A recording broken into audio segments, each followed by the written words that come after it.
Mes chers collègues, nous accueillons aujourd'hui pour une audition visant à évoquer la récente alliance du BHV avec la marque Shein, Monsieur Frédéric Merlin, président et cofondateur de la Société des grands magasins, propriétaire du BHV, et Monsieur Quentin Ruffat, directeur des relations extérieures et porte-parole de Shein en France.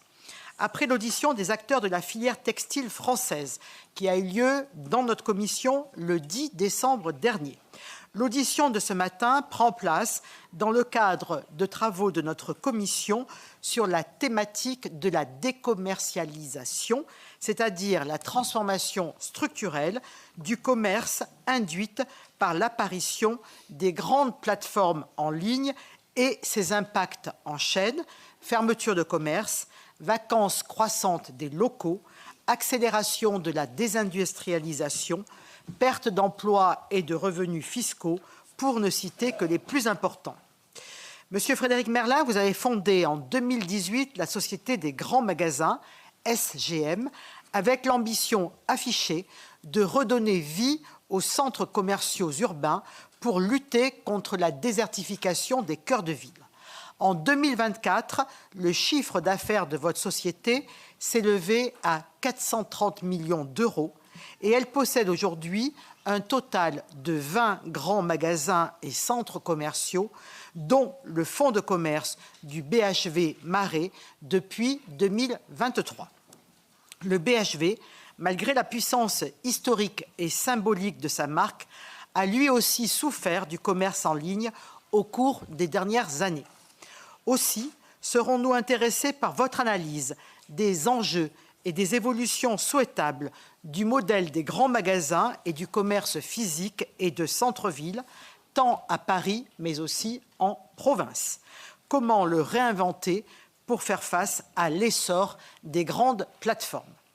Nous sommes également désireux de bien comprendre les raisons qui ont conduit le BHV à accueillir la première boutique physique mondiale du géant du textile chinois Shein le 5 novembre dernier, une association qui a pu surprendre compte tenu du positionnement haut de gamme qui était jusque-là devenu celui du BHV. 2 mois après l'ouverture de la première boutique, êtes-vous en capacité de nous fournir un premier bilan de cette alliance? Quelles sont les raisons qui vous ont conduit à repousser l'ouverture de 5 autres boutiques Shein dans d'autres grands magasins en France? Et comment voyez-vous l'avenir de votre collaboration? Beaucoup a été écrit sur le sujet. Il sera précieux pour nous d'avoir vos réponses et votre vision.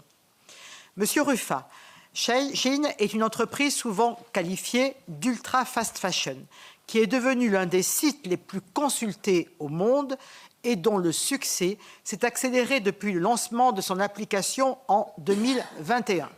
Son modèle économique repose sur une production massive et rapide de vêtements à bas coût et un renouvellement constant de ses collections. Avec ses près de 470 000 modèles, cette marque soulève de fortes inquiétudes en matière d'hyperconsommation, de qualité des produits et d'impact environnemental. Shein est également accusée de faire subir des conditions de travail très difficiles à ses ouvriers, de plagier ses concurrents et d'avoir recours à des pratiques commerciales trompeuses. Vos concurrents dénoncent des pratiques déloyales. Que répondez-vous à ces différentes critiques? Par ailleurs, Shein paraît éprouver de réelles difficultés à se conformer aux réglementations françaises et européennes.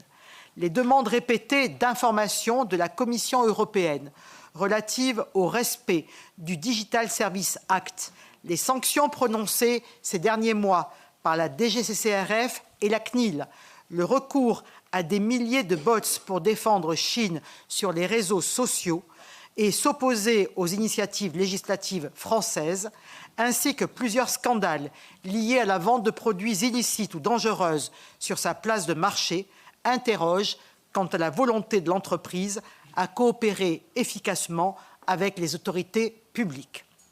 L'essor de Shein suscite également de profondes inquiétudes quant à ses effets sur l'industrie textile française et sur les commerces d'habillement, en particulier en centre-ville. Il apparaît avec le développement d'autres acteurs comme l'une des causes du phénomène de décommercialisation dont je parlais au début de mon propos. La complète désintermédiation du commerce est-elle d'ailleurs au cœur de la stratégie mondiale de Chine? Dans cette perspective, quels sont pour Chine les objectifs de l'Alliance avec le BHV à Paris, puis en province? Voici, messieurs, plusieurs des sujets que notre commission souhaite aborder avec vous, qui ne vous ont pas, je pense, surpris. Avant de vous céder la parole, il me revient de rappeler que cette audition a pour objectif de permettre aux personnes entendues de nous apporter toutes les informations utiles dans le cadre de notre mission parlementaire, dans le respect du principe de la séparation avec l'autorité judiciaire, la Commission ne s'immisçant pas dans des poursuites judiciaires en cours et ne tenant pas lieu de tribunal. Je rappelle enfin que cette audition est ouverte à la presse, très nombreuse, qu'elle fait l'objet d'une captation vidéo et qu'elle est diffusée en direct sur le site du Sénat. Sans plus tarder, je vous laisse la parole et nous commençons par Monsieur Frédéric Merlin.